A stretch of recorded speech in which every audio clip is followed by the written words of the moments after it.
మన వారాహి సిల్వర్ జ్యువెలరీలో అద్భుతమైన ఆఫర్స్ పొందండి మరియు కారు గెలుచుకునే గొప్ప అవకాశం. రైల్వే కోడూరు జనసేన ఎమ్మెల్యే అరవ శ్రీధర్ ను వదిలిపెట్టడం లేదు బాధితురాలు హర్షవీణ. రాఘవాపురం టీడీపీ ఆఫీసులో నిర్వహించిన ప్రజా దర్బార్లో పార్టీ ఇన్ఛార్జి ముక్కు రూపానందరెడ్డికి వినతి పత్రాన్ని అందించింది. ఎమ్మెల్యే శ్రీధర్ పై కొత్త కేసు పెడుతున్నట్లుగా హర్షవీణ వెల్లడించారు. ముక్కు రూపానందరెడ్డి దృష్టికి ఈ కేసును తీసుకువెళ్లినట్టుగా హర్షవీణ తెలిపారు. పవన్ క్లీన్ చిట్ ఇవ్వకుండా ప్రభుత్వ కార్యక్రమాల్లో శ్రీధర్ ఎలా పాల్గొంటాడంటూ ప్రశ్నించారు. పవన్ శ్రీధర్ వ్యవహారంపై అనుమానంగా ఉందంటూ హర్షవీణ అనుమానాన్ని వ్యక్తం చేశారు.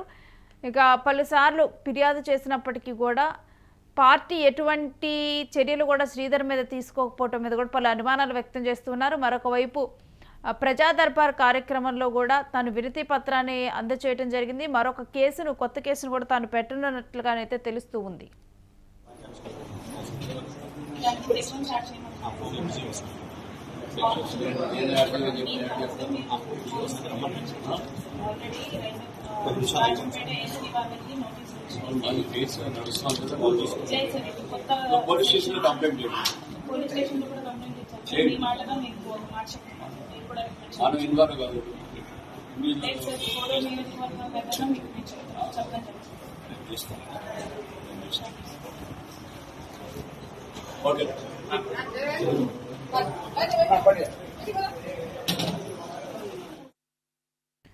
ఇక ఈ అంశం మీద పూర్తి డీటెయిల్స్ మా ప్రతినిధి మల్లికార్జున్ గారికి తెలుసుకుందాం.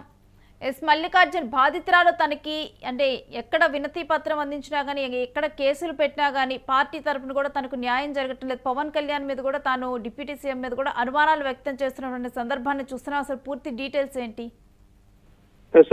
రైల్వే కోడూరు జనసేన ఎమ్మెల్యే అరవ శ్రీధర్ తనను మోసం చేశాడని, పెళ్లి చేసుకుంటానని చెప్పేసి కూడా గత కొద్ది రోజులుగా తనని లైంగికంగా వాడుకున్నాడని చెప్పేసి కూడా హర్షవీణ ఆరోపణలు చేస్తూ వస్తుంది. దీనికి సంబంధించినటువంటి వీడియోలను కూడా ఆమె రిలీజ్ చేస్తూ వస్తుందని చెప్పవచ్చు. ఈ క్రమంలో కూడా అరవ శ్రీధర్ పైన కూడా జనసేన పార్టీ సీరియస్ కావడం, ఒక కమిటీని కూడా ఏర్పాటు చేసిందని చెప్పవచ్చు. అంటే నిజ నిర్ధారణ కమిటీ ఏర్పాటు చేశారు. అయితే ఆ కమిటీలో తేల్చేంత వరకు, అంటే తప్పు జరిగిందా లేదని తేల్చేంత వరకు కూడా పార్టీ కార్యక్రమాలకు హాజరు కాకూడదని చెప్పేసి కూడా ఆదేశాలు ఉన్నాయి. అయితే అది ఏ విషయం బయటికి రాకుండానే పూర్తి స్థాయిలో అతను పార్టీ కార్యక్రమంలో పాల్గొంటున్నాడు, తనకు న్యాయం జరగడం లేదని చెప్పేసి కూడా మరొకసారి మనం చూసుకుంటే హర్షవీణ రాఘవపురం టీడీపీ ఆఫీస్ లో జరుగుతున్నటువంటి ప్రజా దర్బార్ ఏదైతే ఉందో ఆ ప్రజా దర్బార్కి చేరుకొని పూర్తి స్థాయిలో ముక్కు రూపానంద రెడ్డికి వినతి పత్రం కూడా సమర్పించినటువంటి పరిస్థితి మనం చూస్తున్నాం. ముఖ్యంగా నేను కొత్త కేసును పెడుతున్నాను, తనకు న్యాయం జరగడం లేదని చెప్పేసి కూడా హర్షవీణ ఆవేదన వ్యక్తం చేసినటువంటి పరిస్థితి మనం చూస్తున్నాం. ఎందుకంటే పార్టీ కమిటీ తీర్మానం ఇవ్వాలి, క్లీన్ చిట్ ఇవ్వాలి, క్లీన్ చిట్ ఇచ్చిన తర్వాతనే పార్టీ కార్యక్రమంలో పాల్గొంటాడని చెప్పేసి కూడా పార్టీ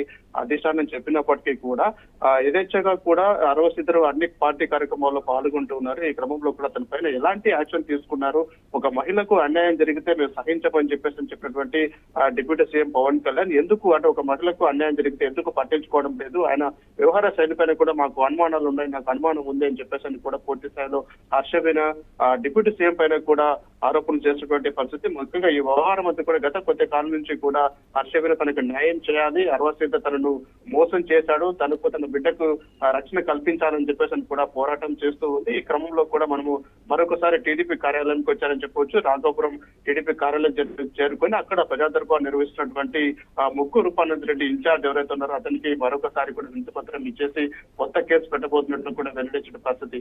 ఏదేమైనప్పటికీ కూడా జనసేన నేతలు ఈ అంశం పైన స్పందించట్లేదు. పూర్తి స్థాయిలో అంటే మల్లికార్జున్ పదే కూడా అంటే జనసేన 3-man కమిటీని ఏర్పాటు చేసింది. ఇదంతా చేసినప్పటికీ కూడా పార్టీ నుంచి ఎటువంటి చర్యలు లేవని కూడా బాధితురాలు పదే ఈ విషయాన్ని లేవనెత్తుతూ ఉన్నారు. అంటే గతం నుంచి కూడా ఆమె న్యాయ పోరాటం ఏంటంటే ఖచ్చితంగా తనను పెళ్లి చేసుకుంటానని చెప్పేసి కూడా అరవ శ్రీధర్ నమ్మించాడు, ఆ రకంగా కూడా తనను లోపరుచుకున్నాడు అని చెప్పేసి అంటున్నారు. ఇప్పుడు తనను పెళ్లి చేసుకోను అని చెప్పేసి ఈ విషయం బయటకు వచ్చిన తర్వాత తనను దూరంగా పెట్టడం వల్ల కూడా ఇటు నేను భర్తకు దూరం అయ్యాను, అదేవిధంగా ఎవరైతే పెళ్లి చేసుకోవడానికి చెప్పి నమ్మించి మోసం చేశాడో అరవ శ్రీధర్ కూడా తనను దూరంగా పెట్టాడు. కాబట్టి నా భవిష్యత్తు ఏంటనేది నాకు అర్థం కావడం లేదు. ముఖ్యంగా ఒక ప్రజాప్రతినిధిగా ఉన్నటువంటి అరవ శ్రీధర్ ఈ రకంగా చేశాడు కాబట్టి పార్టీ ఏ రకమైనటువంటి చర్యలు తీసుకుంటుంది, ఉంది. తనకు ముఖ్యంగా న్యాయం చేయాలన్నది హర్షవేణి యొక్క డిమాండ్ కాబట్టి పూర్తి స్థాయిలో గతం నుంచి కూడా ఆమె న్యాయ పోరాటం చేస్తుంది. కానీ ఎక్కడ కూడా జనసేన లీడర్లు కావచ్చు, రాష్ట్ర ప్రభుత్వం నుంచి కావచ్చు, వాళ్ళ సందర్భాల్లో ఎక్కడ కేసులు పెట్టినప్పుడు కూడా కేసులు తీసుకున్నటువంటి పరిస్థితి ఉంది. కాబట్టి ముఖ్యంగా డిప్యూటీ సీఎం ఈ అంశాన్ని తొక్కి పెడుతున్నారన్న ఆలోచన కూడా నాకు కలుగుతా ఉంది. రాష్ట్రంలో ఏ మహిళకు అన్యాయం ఇచ్చినప్పటికీ కూడా నేను ఆదుకుంటాము, ఏ ఒక్క మహిళకు అన్యాయం జరగనివ్వనని చెప్తున్నటువంటి జనసేనాని పవన్ కళ్యాణ్ ఈ రోజు ఒక అమ్మాయికి ఒక జనసేన పార్టీ తన పార్టీకి సంబంధించినటువంటి ఒక ఎమ్మెల్యే ఈ రకంగా తనని అన్యాయం గురి చేసినప్పటికీ కూడా ఎందుకు పట్టించుకోవడం లేదని చెప్పేసి కూడా ఆమె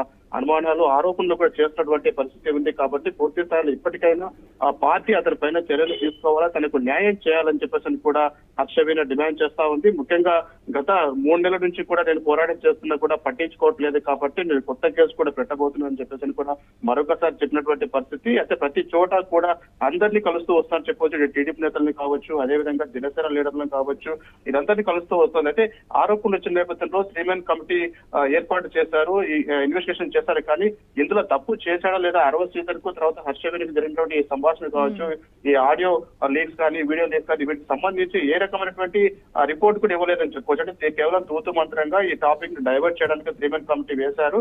అందులో ఏది తేల్చలేదని చెప్పేసి కూడా హర్షవీణ ఆరోపణ చేస్తా ఉంది. ఈ నేపథ్యంలో పార్టీ కార్యక్రమంలో ఆయన చురుగ్గా పాల్గొంటున్నాడు. ఈ నేపథ్యంలో పార్టీ శ్రీమెన్ కమిటీ ఏ రిపోర్ట్ ఇచ్చిందని దానిపైన మాకు అనుమానాలు వ్యక్తమవుతున్నాయి. కాబట్టి ఒక మహిళగా తనకు న్యాయం జరగాలని నేను కోరుకుంటున్నాను. అరవ శ్రీధర్ తనను పెళ్లి చేసుకుంటానని చెప్పి మోసం చేయడంతో కాకుండా అతని వల్ల నేను వాళ్ళ సార్లు కూడా గర్భవతిని కూడా అయ్యాను కాబట్టి ఖచ్చితంగా తను నాకు పెళ్లి చేసుకోవాలని చెప్పేసి కూడా ప్రధానంగా హర్షవీణ డిమాండ్ చేస్తా ఉంది. S Mallikarjun, thanks for the details.